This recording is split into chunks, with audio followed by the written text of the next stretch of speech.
देखिए, अब हम लोग 9वां क्वेश्चन देखते हैं, जो प्रीवियस से लगातार परीक्षा में जीडी एग्जाम में जो क्वेश्चन पूछे गए हैं।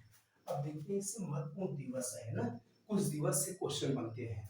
बहुत डीप में भी नहीं जाना है, जितने भी बेसिक कॉन्सेप्ट हो क्लियर रखना है। जैसे 9 जनवरी को कौन सा दिवस मनाया जाता है? प्रवासी दिवस।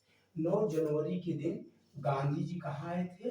गांधी जी साउथ अफ्रीका से यस यस सुदीव यस यस सुदीव जहाज से किस बंदरगाह पे उतरे थे? अपोलो बंदरगाह। अपोलो बंदरगाह कहाँ पे है? अपोलो बंदरगाह मुंबई में है। कहाँ है? मुंबई में उतरे थे। ठीक है, तो गांधी जी जो साउथ अफ्रीका से भारत आए थे, उन्हीं के आने की खुशी में यह भारतीय प्रवासी दिवस मनाया जाता है। अब दूसरा चीज ये है, 10 जनवरी को हिंदी दिवस के रूप में याद करते हैं। 12 जनवरी राष्ट्रीय युवा दिवस। राष्ट्रीय युवा दिवस क्यों मनाए जाते हैं? क्योंकि इसी दिन 12 जनवरी 1863 को किसका? स्वामी विवेकानंद का जन्म दिवस है। किसका बर्थडे है? स्वामी विवेकानंद का। स्वामी विवेकानंद का बर्थडे है। इस जन्म खुशी में हम लोग 12 जनवरी को राष्ट्रीय youth day, national youth day या राष्ट्रीय युवा दिवस के रूप में मनाते हैं। अच्छा, युवा दिवस का एक चीज और है, स्वामी विवेकानंद ने ऐसा क्या कार्य किया था कि इनको हम लोग याद करते हैं। इन्हीं को नव हिंदूवाद का जनक भी कहते हैं। कौन सा जनक? नव हिंदूवाद। हिंदूवाद। अच्छा, स्वामी विवेकानंद से एक क्वेश्चन और आता है, इनकी बचपन का नाम क्या था? नरेंद्र नाथ दत्त। ठीक है, नरेंद्र नाथ दत्त। अच्छा, ये क्वेश्चन बताना है, नरेंद्र नाथ दत्त था, इससे विवेकानंद इनका नाम कौन रखा था? तो ये खेतड़ी के शासक रखे थे, अजीत सिंह। खेतड़ी के शासक का नाम है अजीत सिंह। उन्होंने ही इनका नाम भी रखा था और इन्हें शिकागो धर्म सम्मेलन में भेजा भी था। अब उसी धर्म सम्मेलन में ये जाकर नरेंद्र नाथ ने 1893 में 11 सितंबर 1893 को हिंदू धर्म को दुनिया का श्रेष्ठ धर्म सिद्ध कराए थे। किस धर्म को? श्रेष्ठ धर्म, हिंदू धर्म को दुनिया का श्रेष्ठ धर्म सिद्ध कराए थे। इन्हीं के इस महत्वपूर्ण कार्यों के कारण ही हम इन्हें यूथ डे या राष्ट्रीय युवा दिवस के रूप में इनके बर्थडे को मनाते हैं। अच्छा, एक क्वेश्चन और आता है कि इनके गुरु जी का नाम क्या था? इनके गुरु का नाम था रामकृष्ण परमहंस। क्या नाम था दोस्तों? राम कृष्ण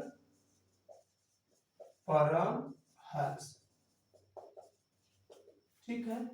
अच्छा भाई, दूसरी चीज है, इन्होंने राम के अपने गुरु के नाम पर जब वहां से साउथ ऑफ शिकागो धर्म सम्मेलन से वापस आए थे, तो यहाँ पर इन्होंने वापस आने पर एक ऑर्गेनाइजेशन अपने गुरु जी के नाम पे किया था, जिसको हम रामकृष्ण मिशन के नाम से जानते हैं। किस नाम से जानते हैं दोस्तों?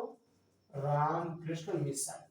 इसकी स्थापना कब किए थे? ये 1897 में किए थे। अच्छा, तीसरा क्वेश्चन, अब राष्ट्रीय युवा दिवस पे हो गया, अंतरराष्ट्रीय यूथ डे कब मनाया जाता है? 12 अगस्त के दिन मनाया जाता है। 25 जनवरी राष्ट्रीय मतदाता दिवस है, वोटर डे है। अच्छा, वोट देने का अधिकार कैसा अधिकार है? क्वेश्चन आता है। तो वोट देने का अधिकार यानी मत देने का अधिकार एक कानूनी अधिकार है। ध्यान रखना, मत देने का अधिकार इसमें ऑप्शन में रहता है, संवैधानिक अधिकार, लीगल राइट, फंडामेंटल राइट। तो ध्यान रखना, वोट देने का अधिकार एक हमारा कानूनी अधिकार है। कौन सा अधिकार के अंतर्गत आएगा? कानूनी अधिकार। 23 जनवरी को पराक्रम दिवस। पराक्रम दिवस क्यों मनाया जाता है? तो पराक्रम दिवस इसलिए मनाया जाता है कि सुभाष चंद्र बोस का बर्थडे है। सुभाष चंद्र बोस के जन्म दिवस के उपलक्ष्य में, किसका जन्म?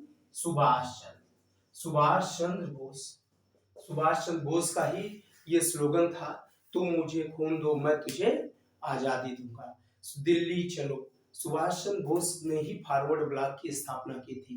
सुभाष चंद्र बोस ने ही गांधी जी को कौन सी उपाधि दी थी? राष्ट्रपिता, जो बहुत बार हमारे परीक्षा में पूछा जाता है।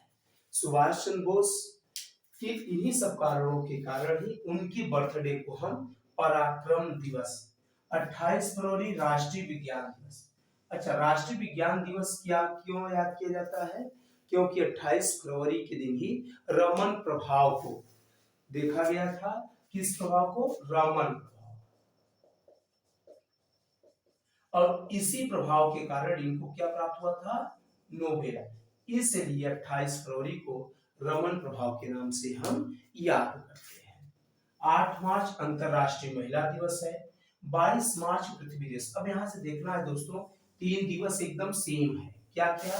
22 मार्च अगर पूछेगा तो विश्व जल दिवस है, जिससे ये हमें मैसेज आता है कि हमें जो मीठा जल है, हम लोग जानते हैं कि 97% खारा जल है, मात्र 3% ही मीठा जल उपस्थित है पूरे पृथ्वी पर। उस 3% में 2.6%, यानी अगर कुल जल की बात करें तो इस कितने जल है? 93% कैसा जल है? खारा। और 97% खारा है, 3% कैसा है? मीठा जल है। और जो मीठा जल है हमारे पास, उसमें भी 2.6% ग्लेशियर है, यानी 0.4% ही हमारे पास जल सुरक्षित है। तो कहीं ना कहीं हमें जल को सेफ्टी रखने की जरूरत है। इस उद्देश्य से 22 मार्च को विश्व जल दिवस मनाया जाता है। 22 अप्रैल को पृथ्वी दिवस है, यानी हमें पृथ्वी की सुरक्षा को ध्यान रखना चाहिए। ग्रीन हाउस गैस को कम रिलीज करना चाहिए, जिससे कि हमारी पृथ्वी कोल्ड बनी रहे, बहुत ज्यादा हीट न होने पाए। अगर पृथ्वी गर्म हो जाएगी तो यहाँ पर जीवन रहना संभव नहीं रह पाएगा। 22 मई को जैव विविधता दिवस के रूप में मनाया जाता है। 1 मई मजदूर दिवस। मजदूर दिवस में दोस्तों एक चीज ध्यान रखना है, अगर पूरे विश्व की बात करें कि सबसे प्राचीन यूनियन किसकी है, तो सबसे प्राचीन यूनियन लेबर यूनियन होती। कौन सी यूनियन? लेबर। मजदूर दिवस सबसे प्राचीन मजदूर यूनियन है, और मजदूर दिवस मनाया कब जाता है? 1 मई के दिन। विश्व पर्यावरण दिवस 5 जून को मनाया जाता है, जिनका उद्देश्य पर्यावरण को हमें क्या रखना है? पर्यावरण को पूरी तरह से शुद्ध बनाए रखना है, यानी हमें वृक्षारोपण करना है। पर्यावरण व पर्यावरणीय जो जीव है उनकी सुरक्षा और संरक्षण का कार्य करना है। 11 जुलाई के दिन विश्व जनसंख्या दिवस के रूप में मनाया जाता है। 5 सितंबर शिक्षक दिवस। शिक्षक दिवस हमारे जो राष्ट्रपति महोदय हैं सर्वपल्ली राधाकृष्णन, सर्वपल्ली राधाकृष्णन का बर्थडे है। उनके बर्थडे को हम लोग शिक्षक दिवस के रूप में मनाते हैं। इसी के बाद 14 सितंबर हमारा हिंदी दिवस है। हिंदी को राज्य भाषा का दर्जा दिया गया था, इसलिए 14 सितंबर को हम लोग हिंदी दिवस के रूप में मनाते हैं। 16 सितंबर को ओजोन दिवस है। Ozone layer. ओजोन लेयर दोस्तों क्या होता है कि जैसे ये हमारी पृथ्वी है, ठीक है। अब पृथ्वी के ऊपर का जो पहला आवरण है इसको हम क्षोभ मंडल कहते हैं। क्षोभ मंडल के ऊपर दोस्तों समताप मंडल है। समताप मंडल क्या करता है? समताप मंडल की दोस्तों ओजोन लेयर पाई जाती है। ओजोन लेयर जिसको हम O3 कहते हैं। क्या कहते हैं दोस्तों? O3। ओजोन लेयर क्या करती है? पृथ्वी का सुरक्षा कवच है ना, यानी जो सूर्य से अल्ट्रावायलेट रेज आती है, उस अल्ट्रावायलेट रेस को ये ओजोन लेयर ही रोकने का कार्य करती है ना, इसलिए पृथ्वी का इसे छाता भी कहा जा सकता है, ठीक है। तो ओजोन लेयर के कारण ही हमारी पृथ्वी सेफ है। अगर ओजोन लेयर न होता तो सन की रेस जिस भी जीवधारी के शरीर में पड़ती, वहां पर एक साथ लाखों कैंसर का निर्माण करती। तो यानी कहने का मतलब पृथ्वी के जो जीव जंतु हैं ये सुरक्षित है, उसका कारण है ओजोन लेयर। तो इस ओजोन को हमें सेफ्टी रखना है। ओजोन को जो एसी से निकलने वाली जो गैस है वो सबसे ज्यादा हार्मफुल पहुंचाती है, एसीओफेज, जिसे हम क्लोरीन और सीएफसी के नाम जानते हैं, सीएफसी। तो इस उससे हमें ओजोन लेयर को अपनी सेफ्टी रखना है। इसके उपलक्ष्य में हम 16 सितंबर के दिन ओजोन दिवस मनाते हैं। अंतरराष्ट्रीय अहिंसा दिवस, ये हमारे यहाँ के राष्ट्रपिता महात्मा गांधी का बर्थडे है। 2 अक्टूबर 1869 को गुजरात के पोरबंदर में महात्मा गांधी का जन्म हुआ था। उनके जन्म की खुशी में ही हम लोग उनकी विचारधारा के आधार पर अंतरराष्ट्रीय अहिंसा दिवस, उनके बर्थडे को 2 अक्टूबर के दिन मनाते हैं। अब इसके साथ ही एड्स दिवस है 1 दिसंबर, एड्स को रोकने के लिए है। एड्स जानते ही हैं आप लोग, एड्स एक वायरस जनित बीमारी है जो कि ब्लड के संक्रमण के साथ ये फैलता है, ठीक है। और इसके फैलने का सिर्फ एक ही रीजन होता है, एक बहुत अच्छा क्वेश्चन बनता है कि वायरस ये ब्लड के संपर्क में आने पर लिविंग में आता है और ब्लड के संपर्क से दूर रहने पर ये नॉन लिविंग के अंतर्गत होता है, ठीक है। तो अब अगला है 10 दिसंबर को मानवाधिकार दिवस। मानवाधिकार क्या होता है कि जो विश्व के जितने भी मानव जन हैं, मानव जन की मानवता का ध्यान रखना पड़ेगा। मानव के जीवन के साथ किसी भी तरह का अनैतिक कृत्य नहीं किया जा सकता और उनकी सुरक्षा संरक्षण का विशेष ध्यान रखा जाएगा। इसके लिए मानवाधिकार दिवस मनाया गया है दोस्तों। और आज इसी के तर्ज पर अंतर्राष्ट्रीय मानवा दिवस, भारतीय राष्ट्रीय मानवा दिवस और स्टेट राज्य स्तरीय मानवा दिवस, जिला स्तरीय मानवा दिवस, इस तरह से एक ऑर्गेनाइज पूरी तरह से संगठन है। अंतर्राष्ट्रीय मानवाधिकार दिवस की अगर बात करेंगे तो यहाँ जो अंतर्राष्ट्रीय न्यायालय होगा उसका सीनियर न्यायाधीश जज बनता है, यहाँ का अध्यक्ष बनेगा। राष्ट्रीय मानवाधिकार की बात करेंगे तो हमारे यहाँ के जो सीजीआई होगा वो इसका बनेगा अध्यक्ष। राज्य मानवाधिकार की बात करेंगे तो उच्च न्यायालय का न्यायाधीश जब रिटायर होगा वो बनता है। जिला वाले पे जिला न्यायाधीश बनता है। इस तरह से जुडिशरी के पार्ट को ही यहाँ से इंक्लूड होता है। फिर इधर हम देखते हैं 23 दिसंबर दोस्तों। 23 दिसंबर को हम किसान दिवस, चौधरी चरण सिंह हमारे प्रधानमंत्री हैं जो कि कहा जाता है कि वो किसानों के नेता थे। भारत एक कृषि प्रधान देश है, ये वे किसानों के लिए जाने जाते हैं, किसानों के विकास के लिए, किसानों के लिए योजनाओं के लिए इनका महत्वपूर्ण योगदान है। इसलिए इनके बर्थडे को किसान दिवस के रूप में मनाते हैं। इनका नाम है चौधरी चरण सिंह।